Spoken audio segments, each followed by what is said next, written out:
All right, unique Mecca audio. How you doing? I'm all right. How you doing, man?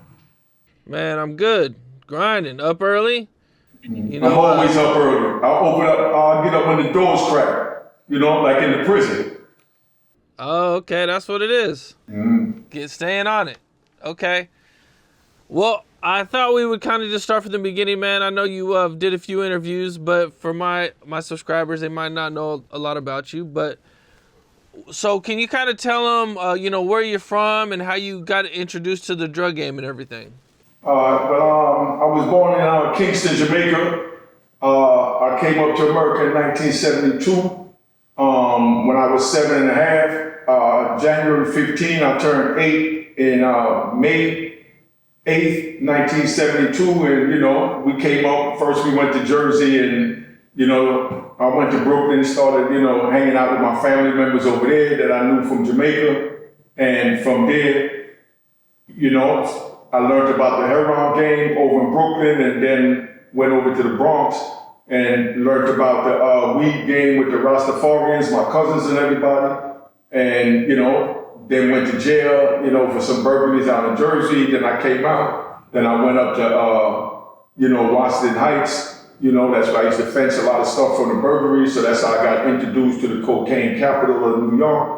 Up on Broadway, 163rd Street was the main block back then. And, then I went down to Harlem, 154th Street, did my thing down there. Then opened up Mecca Audio for the DJs and then opened up Club 2000 for the people. And, it is what it is.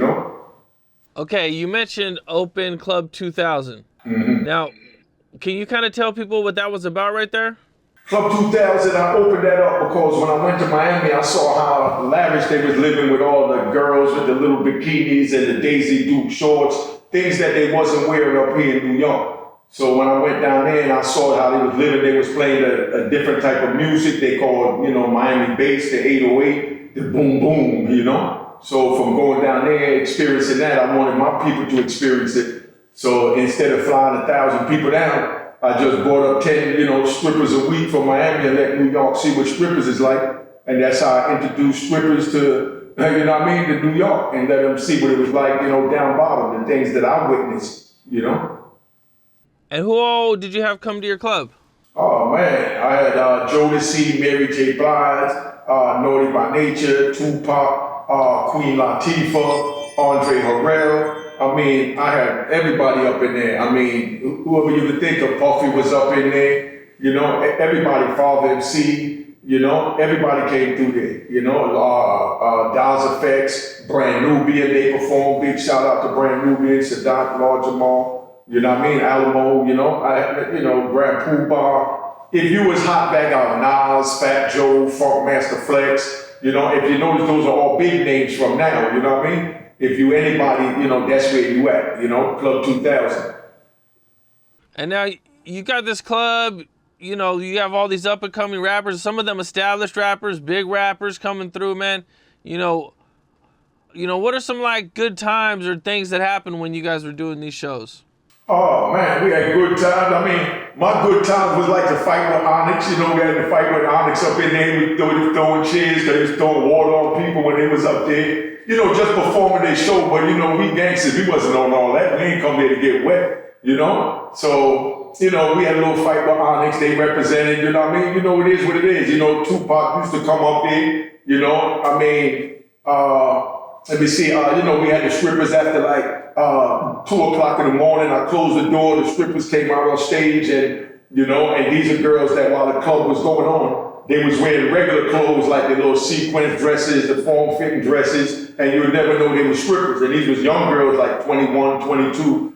And once they go on stage, they take their dress off and they start dancing. They had oral sex on stage with each other, with the patrons. It was just fun times and good times. All the homies, even dudes that didn't go to parties or clubs at the time, they made sure, they made sure they was in there because they had to experience it. So it was just a melting pot to bring everybody together of all cultures, because we had Dominicans up in there, Puerto Ricans, Jamaicans. We had everything up in there. Club 2000 was, home for the hood back then, the first home for the hood. Let's get that right.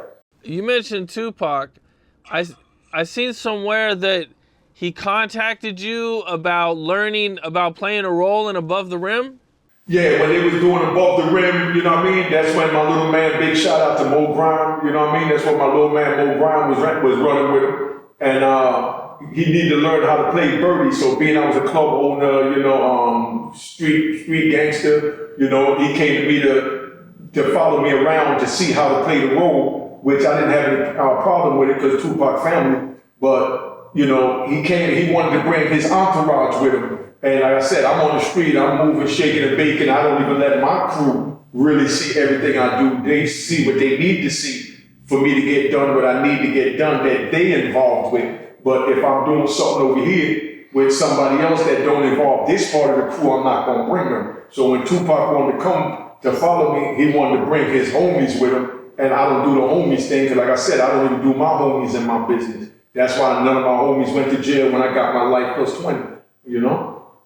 Okay, now, and you guys had a pretty good friendship then during those times. Oh yeah, come on, I done took him shopping plenty of times, you know what I mean? I mean, that was family, you know, like I got a picture with me, with him and Mo Grime, you know, where I went and bought him the leather vest, you know what I mean, with the bright colors, because back then we had cross colors, you know what I mean, and Carl Kanai, you know, and you know, the bright colors was in. So I bought him a nice outfit. I got the picture that we're going NFT and all that, but you know, it is what it is, man. I mean, you know, that was family. I mean, Tupac was a part of the hood. You understand? And I was just telling somebody yesterday, what I don't agree with is, you know, when he was alive, they talked about him like, you know, he was the worst thing ever. He was disrespectful to women. He was a thug. He was a that. That's why he had a thug life on his stomach. But then now that he's dead, now they give him his roses when he should have gotten his flowers back then as well.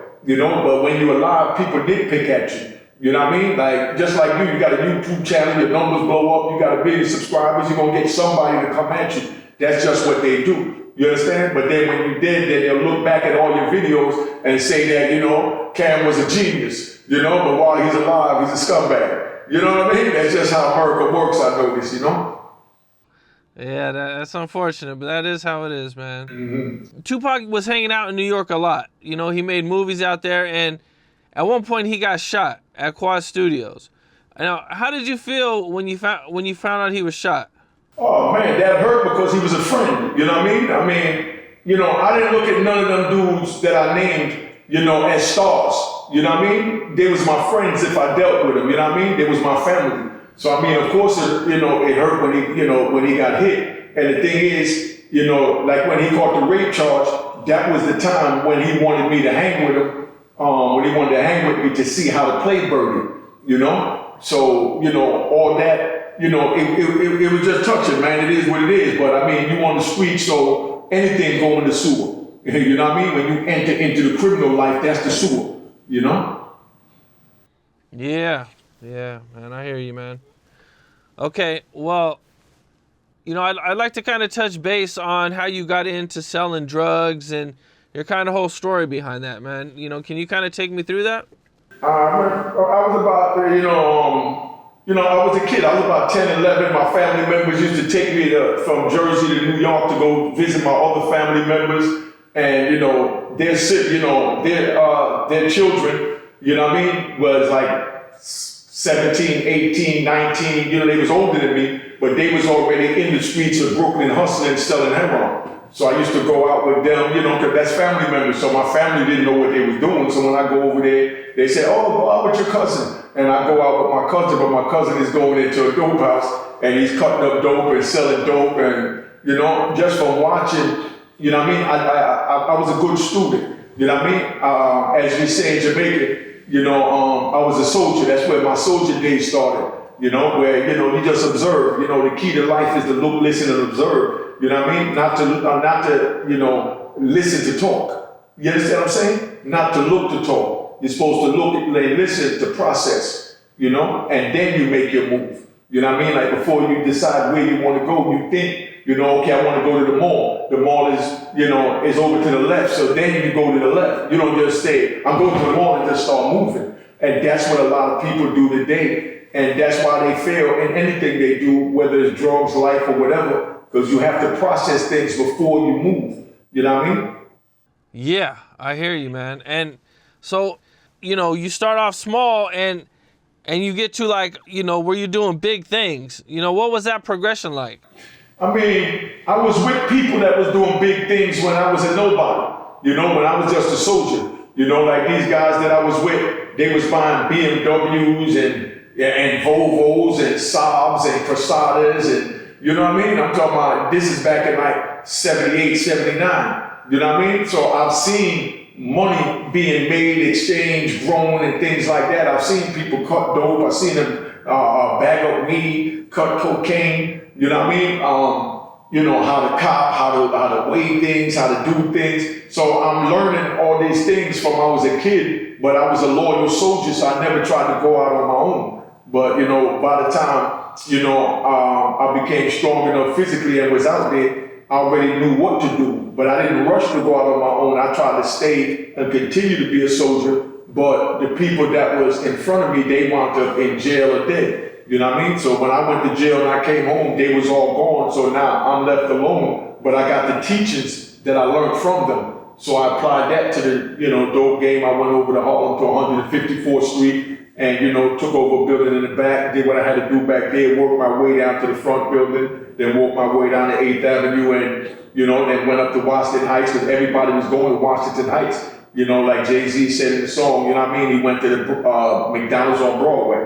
Everybody went up there. You know what I mean? To go cop. So my thing was, I used to go up there when I used to freebase and sell stolen TVs and Betamaxes. You probably don't even know what a Betamax is. But, used to sell Betamaxes and the Sony Trinitron TV and, you know what I mean? The Yamaha amps that we get out of people's houses for like cocaine and money. You know what I mean? Cocaine and money meaning, let's say they're giving you $700, 7 grams. It was $100 a gram then. So that's $700. So you tell them, yo, give me half and half. You know what I mean? Because they'd be like, yo, I'll give you 7 grams. I might say I want 15 grams. They say, nah, I'll give you 7 grams. All right, well, give me 3.5 grams and $350. That's half and half for the 7 grams. You know what I mean? So, those was our fences, was the coke dealers back then. Because we didn't have pawn shops like they got in the South and things like that. So, the fences, was the coke men, they had the money, Okay, and how much do you think you were picking up like at the height of your time?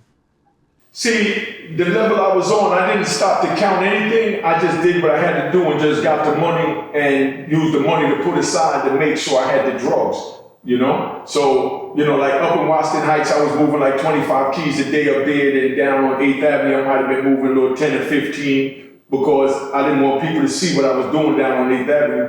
So, I had Mecca audio and certain customers that would come and see me and I deal with them privately. Like I said, when you deal in weight, you don't deal with the street corner people. So, your soldiers is not supposed to see what you're doing because you don't want to make their eyes too big and then they try you. You understand what I'm saying? So as long as they don't know what's going on, they'll stay in their place. But, it's just like you show a man 20 keys and he might be your best friend, but now all he's seeing is dollars. You know what I mean? And you're in the way. So you don't want to put yourself in a position for him to wind up shooting you, killing you to get you out the way. You know what I mean?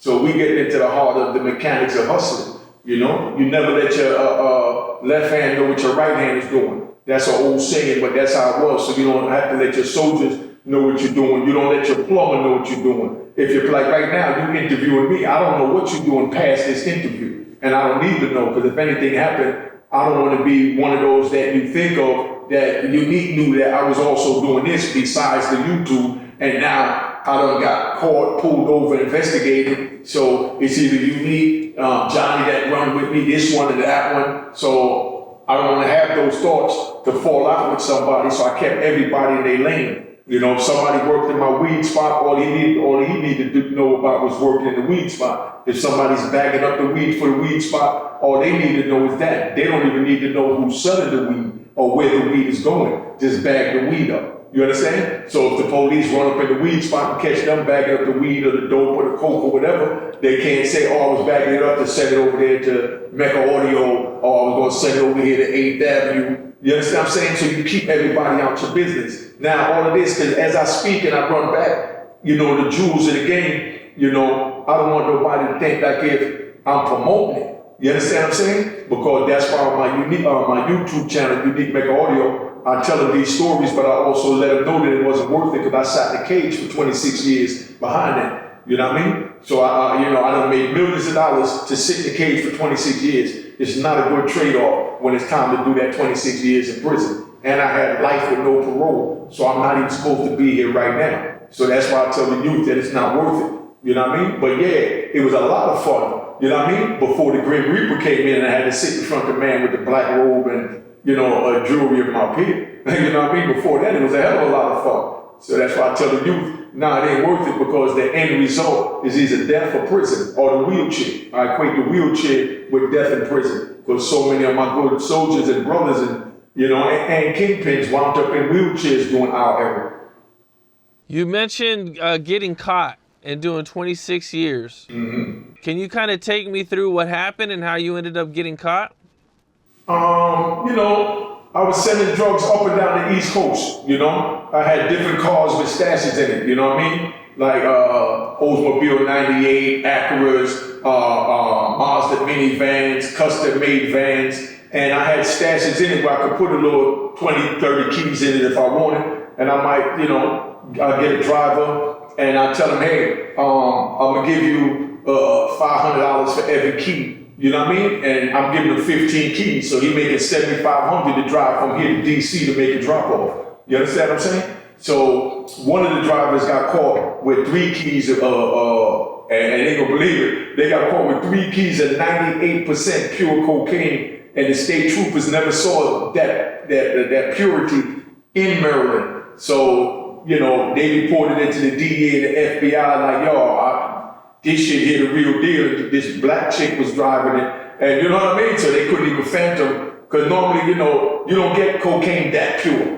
You understand what I'm saying? But I was getting it, you know, fresh, you know, from the Cali cartel, so it wasn't tampered with, and I sold it just like it was, because I'm getting it for $10,000 a key. So I'm selling it in New York for 15, and out of town I'm selling it for like 20, 25. You know what I mean? $1,000 a key. So I'm making 15,000 off of each one. You know, I send 10 of them down there, that's 150,000. As the car go down there with it in the stash, they get down there, they give them the keys, they take the car, they go back to where they at with the money, they take the keys out, and they stuff it with the money and send the money back up. But when the one girl got caught and they started investigating because of the purity of the coke, once they started doing that, it led back up that, you know, they tracked the coke to, it was the Cali cartel, so first they thought that I was a Colombian. You know what I mean? Because the coke was so pure. But, you know, then my brother got caught up in Virginia on something, so they put me on the indictment in Virginia, because I was also sending my brother down a little 15, 20 keys in the pot, you know? So that's how I got popped. You know what I mean? One of the drivers, you know, told, you know? But she didn't even tell on me, to be honest. When they did the investigation with my brother, my name came up, and they jumped and put me on the indictment. And when they put me on indictment, they thought I was going to flip me, that I had Club 2000, 30 cars. You know, I got a house in Miami, you know, I'm living a lavish life. So they figured ain't no black man or any man going to give that up, you know what I mean? And not tell on his connect to keep himself out of jail. But, you know, I did just that, you know what I mean? I stayed, you know, 10 toes down and did what I had to do. You know, I went to trial, you know, I beat the drug charges at trial. But like I said, when you're selling weight, you don't have co-defendants when you're selling weight, you know what I mean? Unless a dude get caught selling weight and tell on you. And the brothers I was dealing with, they was on man time where, you know, when they got caught and the people got caught, they kept their mouth shut. So when I got caught, you know, it was mandatory that I keep my mouth shut, but that was the code back then. You know, if you get caught, you do your time. You fight, we're gonna help you with a lawyer, we're gonna do whatever, and even if they don't help you with a lawyer, you still don't say they're not getting me a lawyer, so I'm gonna tell. So that's why I come home into this world and I'm hearing all this, where they're trying to make reasons and justifications for telling, where, you know, the era I come up in, you don't tell under no circumstances. Because like I said on another platform, you know, they done kidnapped my mother, tied her up, pistol whipped her and all that, and she knew not to go to the police. I wouldn't go to the police because the police didn't help us get the drugs to get in the situation for them to target us to want the money we got from the drugs. So I can't go to the police and say, hey, they tied up my mother. I need you to go arrest them. Now, arresting them is not going to do nothing for me. You understand what I'm saying? I don't get my get back with the police helping. You know, if I can't handle it myself, then, you know what I mean? It is what it is until I could put together a move to handle it, you know? So the way I got caught is someone told on me to walk you through it. Because like I said, all this you probably never even heard talk like this because you're talking to the real deal. You know what I mean? I'm giving it to you raw how it is. All this fugazi, you know, and the rappers talking about it. Bottom line, you know, I got caught because somebody got caught with 3 keys on the highway. They was investigating. From investigating that, my name came up. When my name came up, they came and jumped on, they came and put me on the indictment and brought me down to Virginia because they thought that I was going to flip me, that I had so much going on. Once again, this is how I got caught. So I'm just summarizing everything that I said, you know, in one straight path. So once they put me on the indictment, they took me to trial down there. When I got to trial, you know, it was me and a bunch of co-defendants that my brother had in his neighborhood in Virginia that I didn't even know. They got on the stand and testified. They didn't know me. They never got drugs from me or nothing. But they got me in there, and the jury heard all of these violence they did, all these drugs they sold, and the prosecutors telling them that it was my drugs that went down there, and that was the catalyst for the violence, you know what I mean, the destruction of the life in Virginia. And, you know, Virginia hit jury hear that, they bypass, you know, if you was caught with drugs or not. Because like I said, I was charged with 1 drug charge on my indictment, and I was acquitted of that.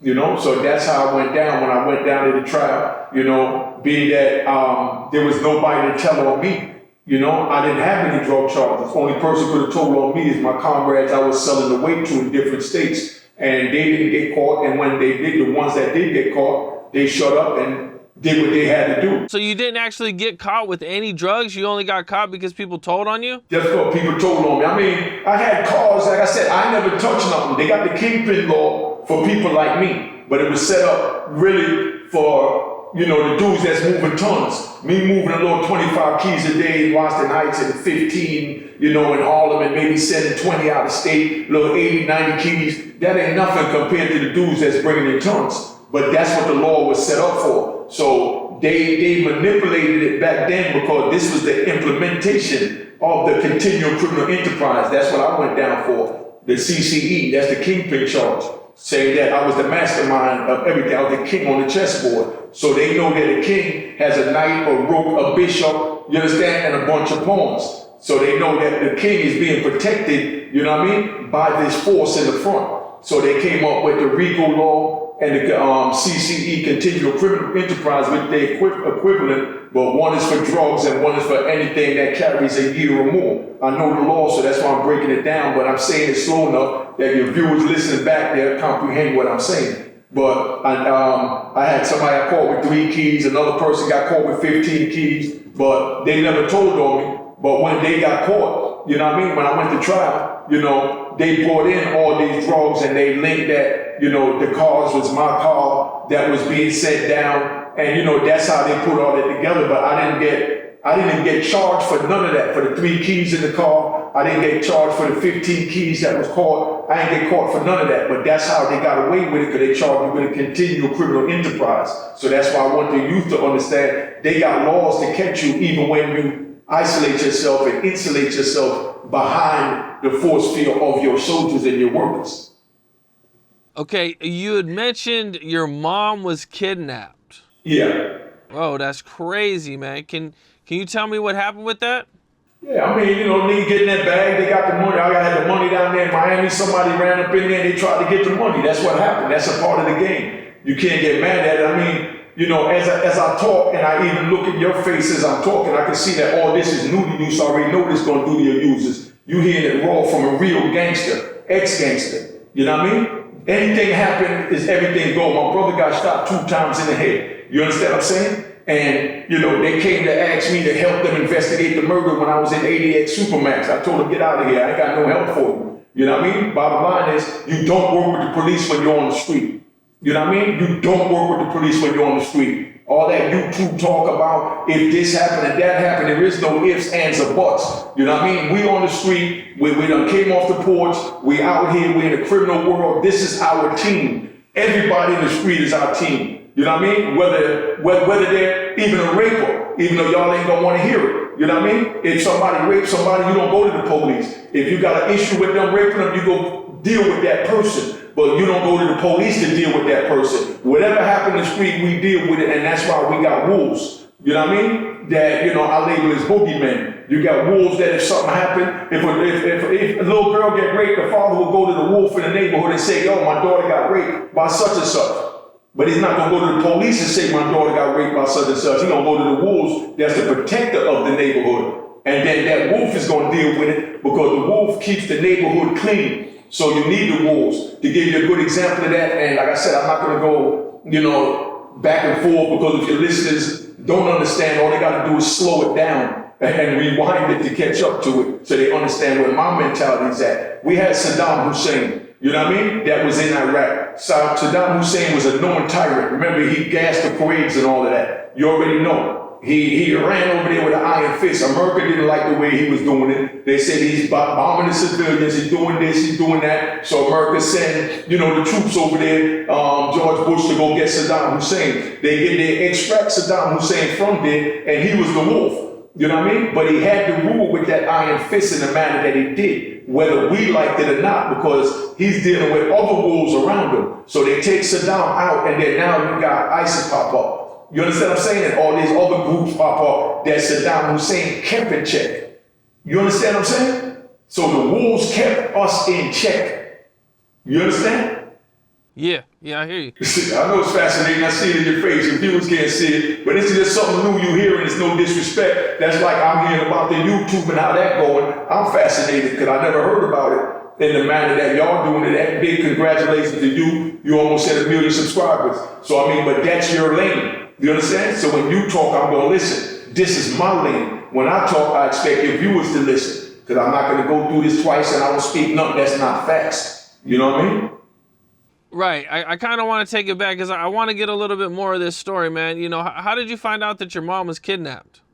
You know, she called me, you know what I mean? Because, you know, they wound up taking what they wanted. You know, they kidnapped me, they tied up in the house. So after she left, she got out the rope and she called and told me, baby, come down here. You know what I mean? I said, yo, mom, I'm in the middle of something. She said, nah, I need you down here now. And that's all she had to say. You understand? So I jumped on the plane, I went down there. That's when she told me I saw the rope marks on her arms and her face moving. And I knew what time it was. You know what I'm saying? So, you know, I didn't have to ask her, did you go to the police? She know not to go to the police. You know what I mean? Because we from the street. That's why I told the youth, don't get involved in the street, because that's how it is. You got to handle your own problems. You can't sit there busting your gun, selling dope, doing whatever you're doing, and then when the police come grab you or come do something to somebody connected with you because of your actions of running the street, you can't turn around and then run to the police and say, hey, now I need your help, but I was over here selling drugs behind your back. No, pick a side, my nigga.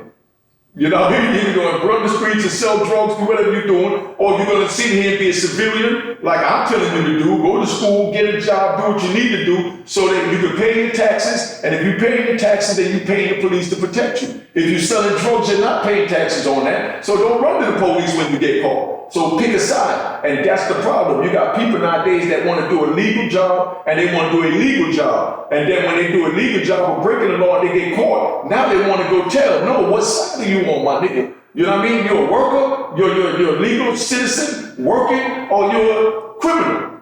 You know what I mean? And that's the problem. And I saw a lot of that in jail. You got two people come to jail. You got dudes that broke the law, and you got criminals. A criminal is somebody that, you know, that premeditates his crimes, and this is what he's going to do. I'm going to sell drugs, I'm going to rob a house, I'm going to stick people up, I'm going to rob a bank. That's a criminal. He knows what he's going to do. Somebody that broke the law is somebody that go get some weed or some coke and stand on the corner, and you know what I mean? Then the police arrest them. Or somebody driving down the street and they got a gun in the car and they get arrested. You know what I mean? Those are dudes that just got arrested. They're not criminals, you know? And then those are the ones that wound up telling, and they locked up so much of them that wasn't criminals that they started telling, where over the years being that they took the OGs like me off the street that knew what time it was and knew the street code and knew the law. Once they took us off the street, you had the new generation of, of children growing up that had no guidance and never heard the rules. And that's why I tell them the rules in Unique Mecca Audio: don't get involved in the street. You know what I mean? Don't get involved in crime. If you get involved in the street, you get involved in crime, you know that when you get caught, you shut the fuck up. End the story. You know what I mean? Pick a side. I hear you, man. Okay, so you're in the streets, you're doing all this, man. It's a dangerous lifestyle. And we all know, man. Is there any situations where, like there was any assassination attempts on your life or times where you thought you were going to die? I mean, thinking of death, no disrespect, when you're on the street and the level I was on is for a sucker. You know what I mean? Because when you're out there, you got to block everything out and know that I'm going for mines by any means necessary. Like 50 Cent said, get rich or die trying. You know what I mean? So you don't think of death. You don't think of getting caught. I knew I was going to get caught one day, but I definitely didn't think it was going to give me life. I figured I get a little 5-10 years, I go lay down with that, still got my money put up, come out, and I go back to living life. But these people grabbed me and said, life with no parole. Whoa. You know what I mean? So that's why I'm telling you, be careful what you wish for. Because I wish for 5 to 10. I could have did 10. I could have did 20 years. But they taught my life. And then not only that, down in Virginia, in order to plead guilty back then, you had to tell on your comrades. You couldn't just tell and take what they call a de novo plea, where you don't tell on nobody but just what you did in the crime. And then when you caught up with a conspiracy, if you plead guilty, then you plead guilty that the conspiracy existed. So now you put your co-defendants in harm's way that there was a conspiracy. You understand what I'm saying? So you can't even plead guilty because that's telling. You know what I mean? So that's why when I got caught, imagine if I would have got when I got caught, if I would have pled guilty. If I would have pled guilty, then I would be pleading guilty that all these people in the indictment, everything the government said is true. So I would have been telling on them by pleading guilty, unless they gave me a plea where I didn't have to tell on nobody. I just claimed responsibility that, I'm guilty and, give me my time and that's it. But Virginia didn't play that way. But they got laws that allow you to plead guilty to just, where, I forgot what they call it, where you don't say nothing. You know what I mean? You just plead guilty, say, I'm guilty and I'm throwing myself at the mercy of the court, Well, they do arrest you. They give you a life sentence. What happens to all your money, your cars, your houses? What happens to everything that you worked for? They got what they call a forfeiture law. You know what I mean? They got a forfeiture law, I think it's 859 or whatever it is. But they got a forfeiture law that they attach with drugs, especially with kingpin. You know what I mean? Where anything that you acquire, if you found guilty or plead guilty, that they can take from you. So they got about 15 cars, they got a bag of money and, certain other things. And, I'm not going to get into what happened, with everything, but just know they got a forfeiture law to take what the hell they want. So it's like they give you a license to hustle. Go sell all the drugs you want. You understand what I'm saying? Because when you acquire all the wealth you want, we're going to come in and take it from you. You know what I mean? And that's why they have those government auctions selling mansions for $20,000, $30,000, that's worth millions. You know what I mean? So it is what it is. They come back and get it, man. It's all a game. They give you like you're going fishing and you catch a fish on the hook, you give them a little line, let them go out a little further, you know what I mean? Then you pull them back in, you know what I mean? And that's how they did us. They gave us a little line so we could go out and go grab some more, you know what I mean?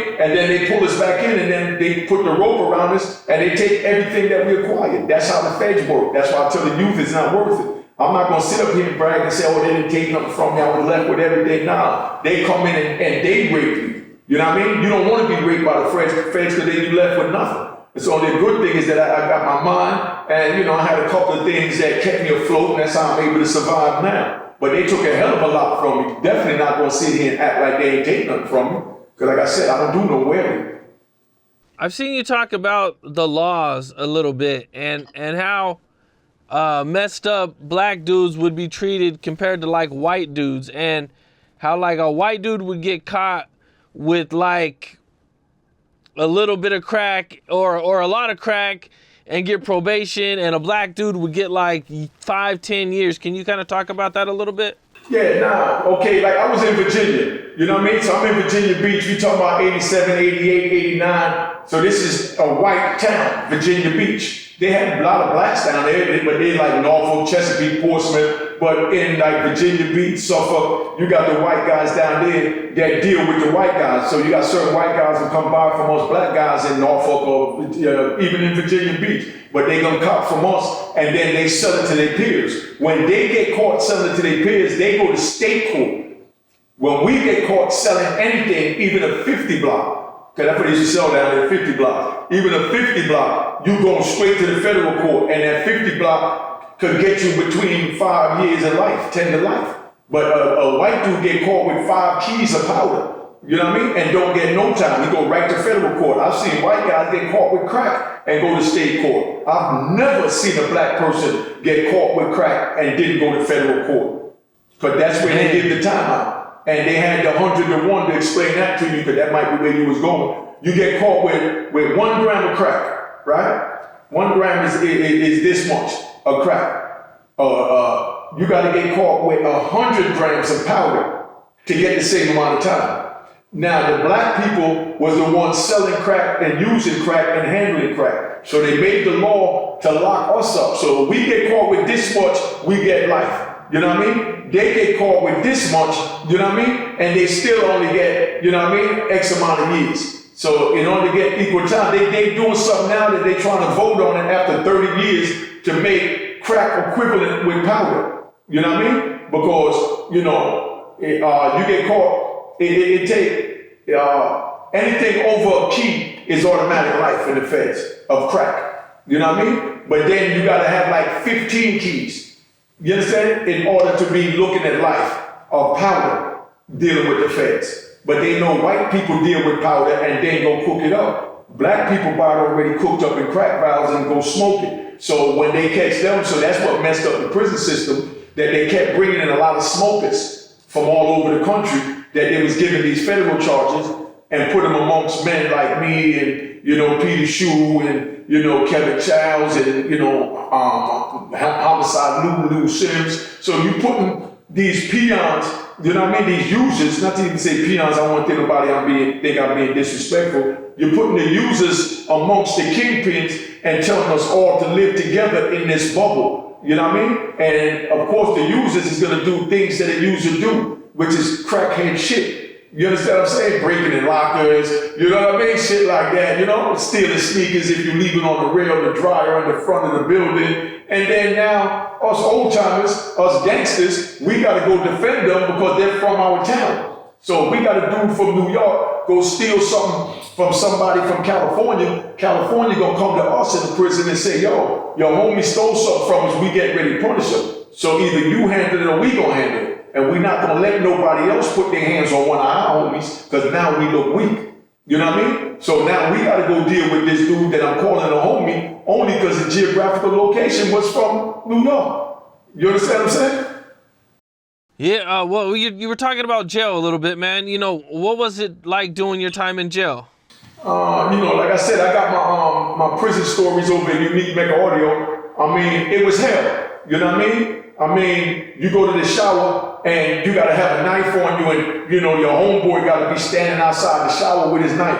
You can't walk to the shower in shower shoes. You gotta put on your sneakers and boots just in case somebody jump out there. Then carry your shower slippers. When you go in, you take off your sneakers, put on your shower slippers. Your man is standing outside the joint, he got a knife on. It might be 2, 3 dudes holding you down when you're taking a shower. So that's why I tell the youth it ain't worth it to live like that. You know what I mean? Like I said, I got into it in Lewisburg. You know, got caught up in the riot, the crack law riot, over the same thing I'm talking about. The 100 to 1, you know, crack law. They denied it back in 1995, October. And, you know, we turned the jail upside down. You know, I got into it with a couple of police and I wound up in ADX. That's why I was with Escobar's hitman, Rambo. You know what I mean? That's where Woody Harrelson's father is at. That's where Champ that started the MMA was at. That's where Ray Luke Lassiter was at. That's where Matula Shakur was at. Welcome home, Matula. You know what I mean? That's where all the gangs was at. Larry Hoover. That's where they got Pistol Pete at now. King Blood. You know what I mean? That they put me in a big house, 23 hours a day lockdown for 5 years. You can't imagine what that was like. The day I walked in felt like the same day when I got on the bus to go out. I couldn't tell you what happened in the last 5 years, because everything was like that shit, the Groundhog Day, where every day is the same day. The one, that show they had with the girl Drew Barrymore. Every day she woke up, thought it was the same thing. That's what it was like for 5 years, man. So, and I couldn't read or write when I went there, so that's what really helped my sanity, is that I've had to put some VCRs on the, VCR tapes on the TV, and I studied and got my GED, started taking psychology to find out, when they read my paperwork and they looking and they see, like, oh, your brother got killed, he got shot 2 times in the head. And I'm like, yeah. And they're like, yeah. And I said, yeah, he got shot in the head. And they're like, well, you don't care? I said, of course I care. He said, yeah, but you have no emotion. I said, what emotion did you show for something that already happened that was inevitable? We ran the streets, so it was inevitable that I either get rich, I die trying, or wind up in prison. You know what I mean? And my brother wound up dying, so he died. And they like, yo, you're so cold about it. I said, nah, it's not that I'm cold about it. That's life. So I started taking psychology courses to find out why I was thinking in that manner. Because I noticed that everybody around me is looking like I'm supposed to feel a certain way about my brother getting killed, shot in the head twice. You know what I mean? It shit happens. You know what I mean? And I wanted to find out why I can sit here as a man and say, oh, my brother got shot in the head 2 times, shit happens. You know what I mean? So from that, I wanted to get 3,500 hours of psychological training. And that's why I'm out here now. I'm working with Credible Messages with King Tone and Clinton Lacey. And, I'm trying to really save the youth so that they don't have to go through what I went through to experience what I went through. My YouTube channel gives them all of that. You mentioned the Supermax. What's I'm sorry, I might have missed it, but what Supermax was this that you were in? ADX, the worst one they got in the United States. That's where El Chapo's at right now. I was one of the first ones they put in there. How bad does it mess with your psychology being in there? Because I've been seeing like a lot of stuff where it's like people like go crazy in there. Yeah, I know one dude, I ain't gonna say no names. I know one dude that's a good friend of mine. You know what I mean? He got long dreads and, he defecate and he wipe his ass with his dreads and then start writing who he love on the wall with his shit. You know what I mean? I've seen it all, man. It depends on the mentality. If you're gonna stare at the walls and try and go through the walls, you know what I mean? You're gonna go crazy.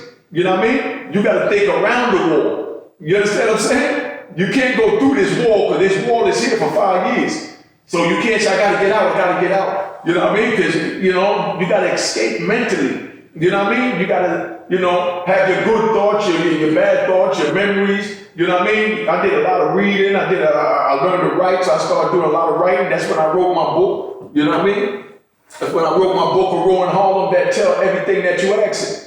You understand what I'm saying? I wrote this, started from ADX once I learned to read and write when I got my GED, I want to take it back a little bit, man. Well, when you were in jail, I seen that you kind of warned Gene Deal about the whole Biggie situation. Can you talk about that a little bit? Yeah, but it wasn't even so much warm. The bottom line is, man, I'm in there and I ain't gonna get too much in it, but we know everything going on in the prison because we are the shot callers from that era. We talking about 95. We got locked up in from 89 to 95. We were the trendsetters for that era, for the beginning of the hip hop era that came right after the Black Power with the Roots and, the Jungle Brothers, the Brand Nubian. When it started getting into the flossing and all of that, we was the beginning of that because they watched us floss. They watched the cars we rode to know who we are. So they locked up all the kings from all over the country, including California. So whatever's happening all over the country is being reported to the people that's on the inside because we were the kings and these are the soldiers coming up and we just got separated from the soldiers when this time took place. So, I got word what was going on and, I jeopardized everything by getting on the phone, even calling them and just told them, yo, vest up, nigga, because I couldn't talk. I just told them, yo, vest up. You know what I'm saying? Don't go to Cali, you know what it is. And whatever he did with the message after that, I don't know. So, just to clarify, I know Puffy was in Howard and throwing parties on Georgia Ave. I was down there in Southeast hustling in DC. You know what I mean? And the Puffy that I know is not like the Puffy I'm hearing about on the news, you know, on social media. But I already know, like I said, you know, you got 1 million subscribers, somebody gonna come at you. Oh, you're a white boy, you know, whatever. You know what I mean? It could be anything. So that's just how it is. So, you know, I hear all these things about Puff, but I don't know nothing about that. And that's why I tried to send word out to get to him, because Puff used to send me pictures. He gave 2 of my children's mother's jobs working at Bad Boy when I first got locked up back in 95. And, you know what I mean? He was good to me. And, you know, Biggie good people. I used to go over to Brooklyn all the time because I, you know, was raised over there on Schenectady. So I used to go over there to Murder Lab where he was at and all that. And I know him and I know Tupac. I didn't want none of that to happen to none of them. You know what I mean? That should have never happened. When did you warn Gene Deal? Was it just a couple of days before Biggie was killed? Yeah, it's before they even left to go to California. I told him, don't go to Cali.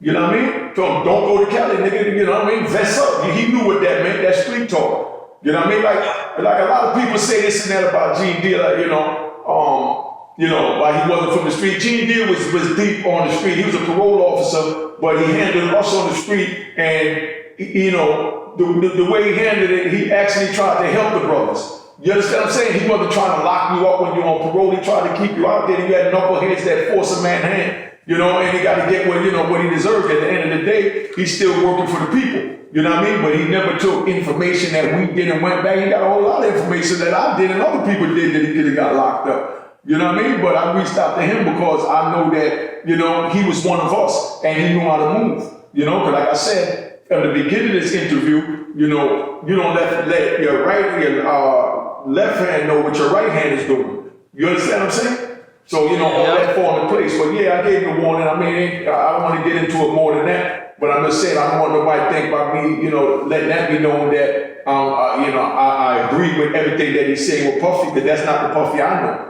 But I was gone, and I guess, you know, whatever happened after that, I'm not the same man that went in 26 years ago. They still expect me to carry 2 pistols and run around wild selling cocaine. I'm not that man anymore. You know, the Puffy I know was a good dude. You know what I mean? That's the way I see it. That's the way I continue to see it, because he haven't done anything to cross me or cross anyone that I know. I'm just hearing a bunch of YouTube talk, and I already see YouTube, they're allowed to say anything because there's no consequences. But back in my days, you know what I mean? We had consequences. You know what I mean? We had consequences. You know, dudes get their head cut off. We go to the extreme. Okay, and you mentioned Biggie, man. How'd you meet Biggie? You know, in Brooklyn, you know what I mean? He used to throw the little block parties and all that. And, you know, back then, you know, I drive to any neighborhood like I do now and, you know, pull up, and when there's a block party, whatever you get out, you meet everybody. You know, they knew my own Mecca audio. I had radio things on the radio ads about my club, you know, on the radio. So, you know, when I went over there, you know, I met him like I met everybody else that was into the rap game. You know what I mean? Or was trying to come up in the rap game. But I was the hub, and all of the rappers, you know, was the spokes in the wheel. And they needed me to keep it rolling with Club 2000 because that was the biggest showcase for them. Like Andre Harrell used to call and tell me, yo, I want you to, you know, let this act get on stage for me. You know, I want to see if your people like him. Because if your people like him, I know everybody else gonna like him. And he'll break me off a couple of grand and pay me to let his artists go up there. And then when they get up there, he watched the audience, and the audience feel their song, he signed them. If he thought there was some bullshit and my audience booing him, then he already knew, because my audience gonna let him know, Club 2000, we gonna let you know in a minute. Get off the stage and bring the strippers, you know? Okay, you mentioned copping from the same place that Jay-Z would cop.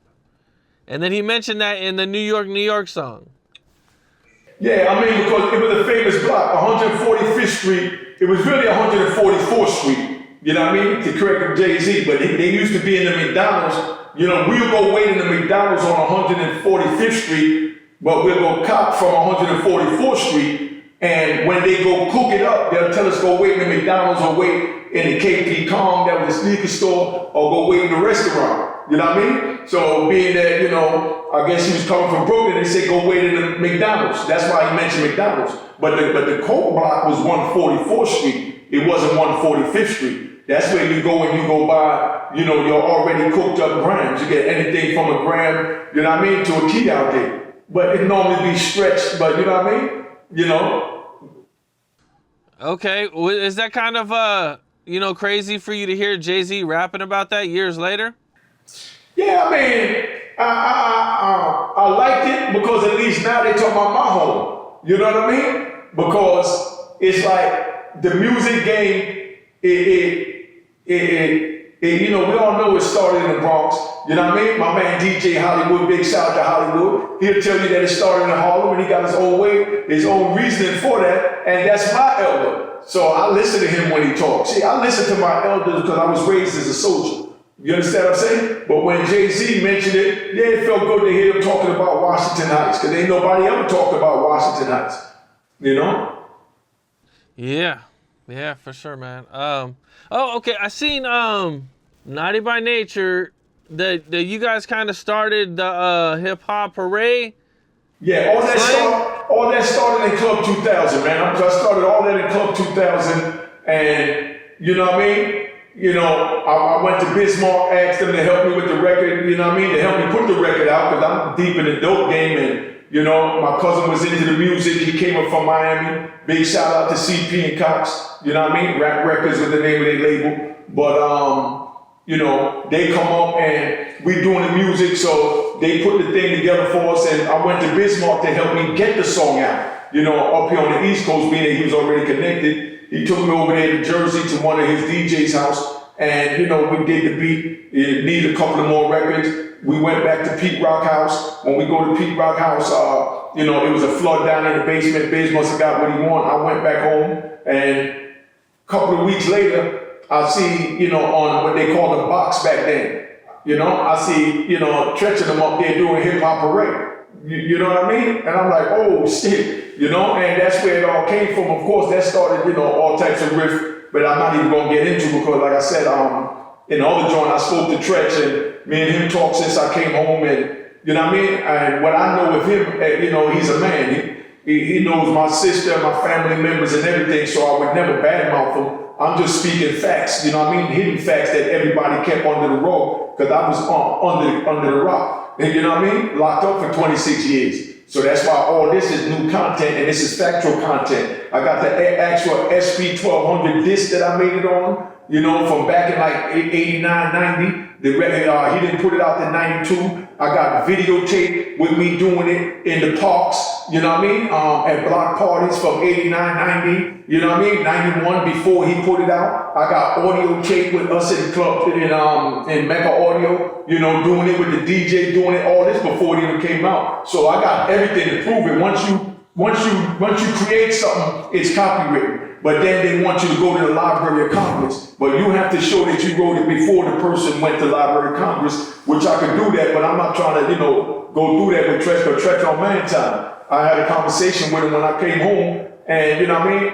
You know, I respect him as a man. So, you know, I expect us to sit down and get it together, but I'm not gonna sit here and put my energy chasing that. You know what I mean? You know, that situation, I'm just moving forward what I'm doing, and you know, I leave it in God's hands that, you know, Tretch is gonna continue to be the man that I know he is. Now, I believe you used to go to Studio 54 a lot? Yeah, I mean, I used to go down there because we used to hustle down there. You know, we was coming from Brooklyn, coming up there, we was hustling, we was seeing everything. If Studio 54, they was having sex in there. There was no hidden nothing. The people that went there knew what happened there and was supposed to stay there. You know what I mean? And that's how Studio 54 was. You know what I mean? You could see Drew Barrymore talk about how she was having sex and getting high when she was 9 years old in there. You understand what I'm saying? So, you know, look all this up, man. You know what I mean? That's what she said, not me. I didn't see Drew Barrymore do nothing, but I mean, I seen everybody getting high, having sex. That was like, you know, you gotta remember, that's during the freebase era when the drug czar went on national TV and said cocaine wasn't a gateway drug and it wasn't addictive. I got caught with a kilo of crack cocaine. You know what I mean? I got caught with a kilo of crack cocaine back in like 87. You know what I mean? And the police grabbed the joint and didn't even know what it was. They just grabbed it and pushed it aside and kept searching the car. You know what I mean? Because they didn't know what crack was once they saw it cooked up. Damn. You seen Michael Jackson at Studio 54? Yeah, I seen Michael Jackson, Burt Reynolds. I mean, everybody went there. I mean, dude, everybody went there. They making a big thing out of it because, you know what I mean? Dude, it is what it is. You know, I'm not going to even get in it because, like I said, you talking to young people that don't know no better, but the people my age, you know what I mean, that was born in the 60s and before that was in there. You know what I mean? you know, we all know what it is, man. It ain't no big thing. And like I said, this ain't to, you know, disrespect Mike or to get no kudos from it, you know what I mean, or no views and all that. So I'm not even gonna go down that lane. Yes, I saw all that. Everything I say is factual. You know what I mean? All right, Big Bootsy. Good to meet you, man. I believe you have your own podcast and you got a lot going on. You were in the movie Paid in Full, but you actually were connected to the movie. Can you kind of give him like a short breakdown of everything? Yeah, definitely. Well, you know, I ran with AZ and, you know, the Rich Porters back in the days. I was one of the young boys, jumped off the porch early and learned, you know, the game through my big brother AZ. And later on down, to skip over all of that, later on down the road, once the movie was actually done, the movie was called Trap when AZ first was writing it. And then later on down the road, he sold it to Damon Dash. And one of my good friends in Damon Dash is my friend Jay Black, which is Damon Dash's good friends, knew that I knew the other side of the story. So we shot the movie in Canada. We was over there for 3 months filming the movie. So they flew me in for consultant work to show the actors how Rich Porter would sit in the car or, you know, do certain things, how AZ would do certain things, and, you know, just to keep that momentum going with the movie. So that's basically with that. And I just ended up catching a quick scene in there with Cameron shooting the guy in the ass, and they gave me the chain. So I caught that quick scene right there. How'd you get into, you know, selling and doing everything back in the day? Well, when I was a young boy and I was watching how AZ was doing this thing, I used to hang out with him in the cleaners and I wanted to get some money. And he gave me a little job, you know, deliver clothes for him. And that scene you seen delivering clothes, he used to deliver clothes. And, you know, he always is a cool guy, always want to make sure somebody gets some money. So he gave me something to do. And that something to do was to deliver clothes. Later on, I started noticing what was going on inside of the cleaners, and I seen what he was doing. Skip over all of that. He started blowing up, getting a lot of money. And, you know, I'll give you a bigger story later on, but he started getting a lot of money. As I got older, I learned the system of how to get my own money and open up my own spots. And once I opened up my own spots, I was running around 2-3 spots, you know, with my own crew, getting money. Long story short, when AZ got shot up and left the game, I still was maneuvering. This is how I met Unique. Unique came out of the blue, popped up. I see fly cars, fly vans. Some of my homeboys was riding around with him, and I'll see my boy with him in some drop top. So one day I caught my boy on my block. I said, yo, who was that guy I keep seeing running around here with all these big boy toys? And I seen you with him the other day in the drop. And he was like, it's my boy Unique. I said, yo, I got to meet him, my G. He was like, all right, cool. He set it up for me to meet with Unique. I get down to, he told me to come down to the store, Mecca Audio. So I get down to Mecca Audio and I see Unique. And, you know, we chopped it up and I told him what I do and what I can do. And he said, all right, my boy vouching for you. I'll give you a chance. He gave me a shot of getting some money with him. He gave me something light just to see what I could do. I left, took it, went, came back, paid him the money. He liked that. He was like, yeah, okay, that's what's up. He doubled me up on the next go round. After that, I started going to my spots. He started getting cool with me. He'll come up and hang out with me at one of the spots called the Honeycomb Hideout that we had, me and my team. Then I had a spot between 142nd, between Amsterdam and Hamilton Place. It was like New Jack City. I had that like 24 hours, 3, 4, 5 different apartments in there. And my crew was, you know, we was regulating all night, selling $2 bottle crap. And after that, me and him got extra tight. He went and bought some four-wheelers. He bought one for a guy, and I don't want to mention his name, but he ended up taking it back from him and giving it to me. And when he gave me the bike, that was one of that kind of been history because he used to wake up early in the morning, waking me. I had a bike parked downstairs, chained up. I hear him, yo, come on, man. We running through Harlem on the four-wheelers. Then the next thing you know, me and him started getting tight. We going to every club. We used to go to Florida. What was the club we used to go?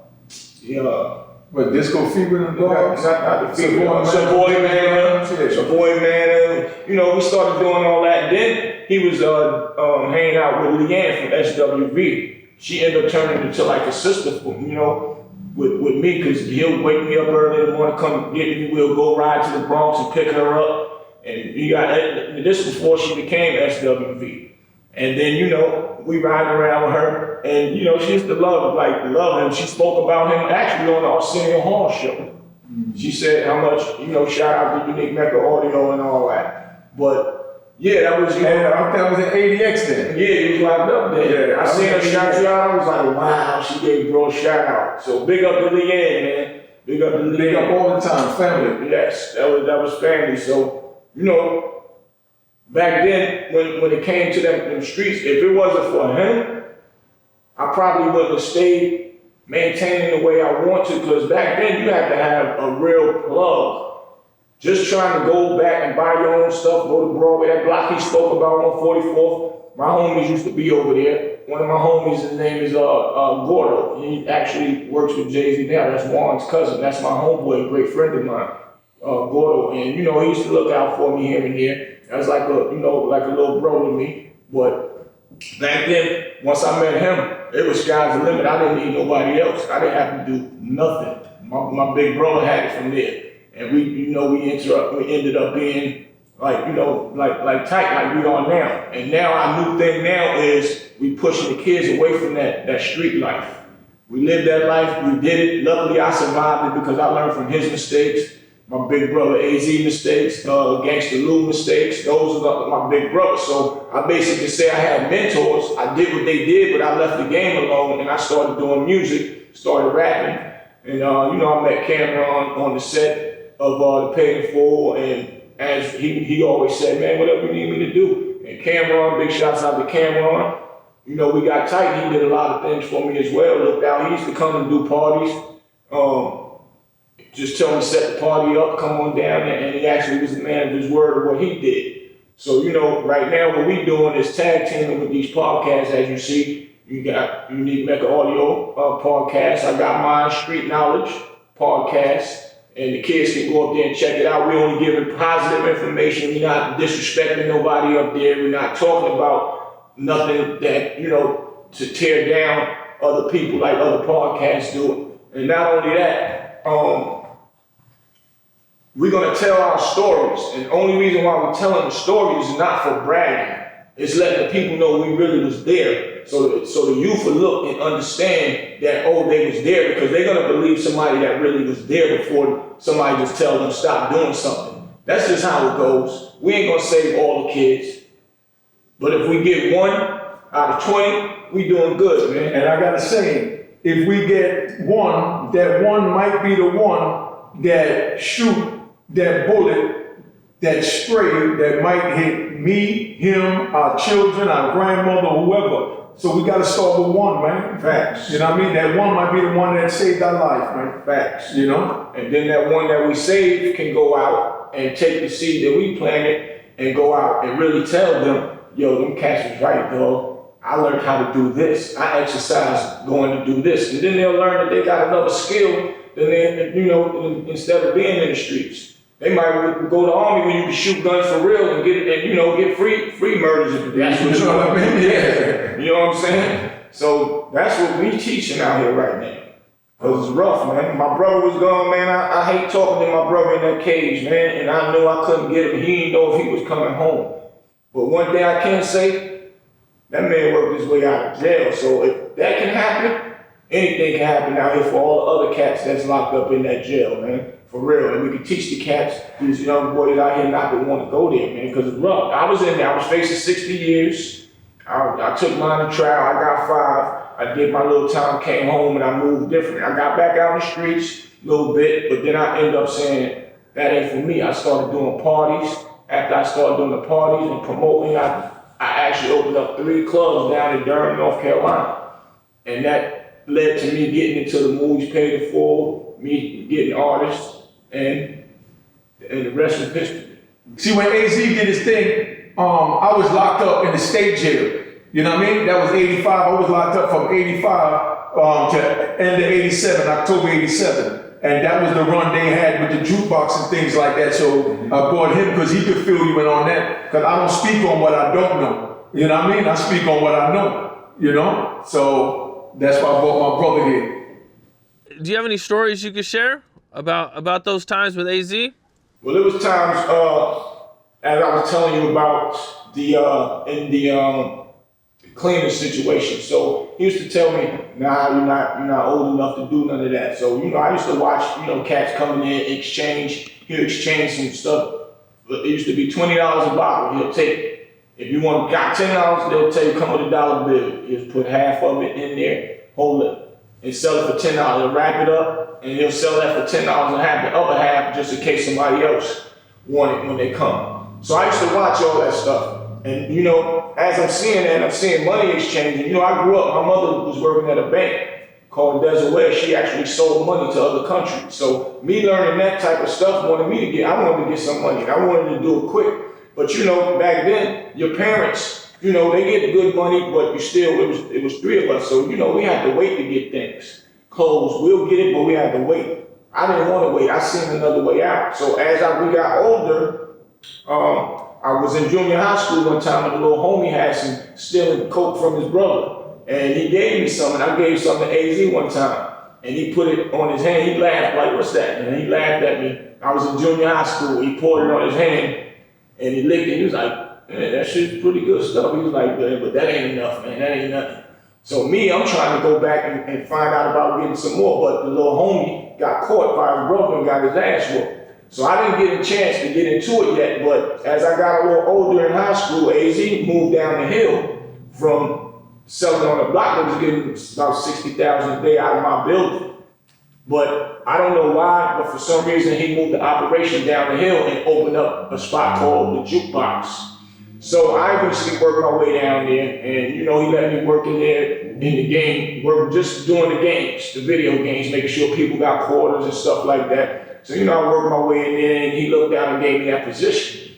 As I got a little older, that work was coming in, crack, cokeheads be out there, be lines mobbed up, waiting to get. I'm telling you, I kid you not, you will make $1,000 in 5 minutes. And it'd be so long, once it run out, it takes so long because we have to have a team getting it all together, getting it together. So actually, once they, I earned my way up a little bit, and I eventually start having the keys to the game, and you put the money in the game, and you put the work in the game because they had moved next door to the green door. And then after that, that's how I worked my way in with, holding down the jukebox a little bit. And, we'll give you some more stories, man, when we got more time. And I can elaborate a little better with, other things that we was doing.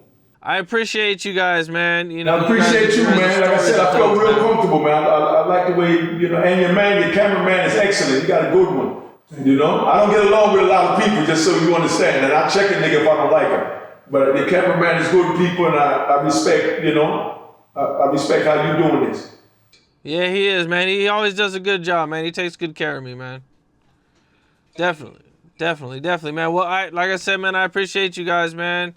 Dope story, you know what I mean? And, I look forward to working with you guys. Yeah, so now we're definitely, I'm going to get your number from the cameraman because I'm going to let him go ahead and pack up so I can walk him out. I got to get changed for something else. All right? It's just, I was busy, but we planned on this weekend, so I didn't want to not do it because I gave you my word, you know what I mean?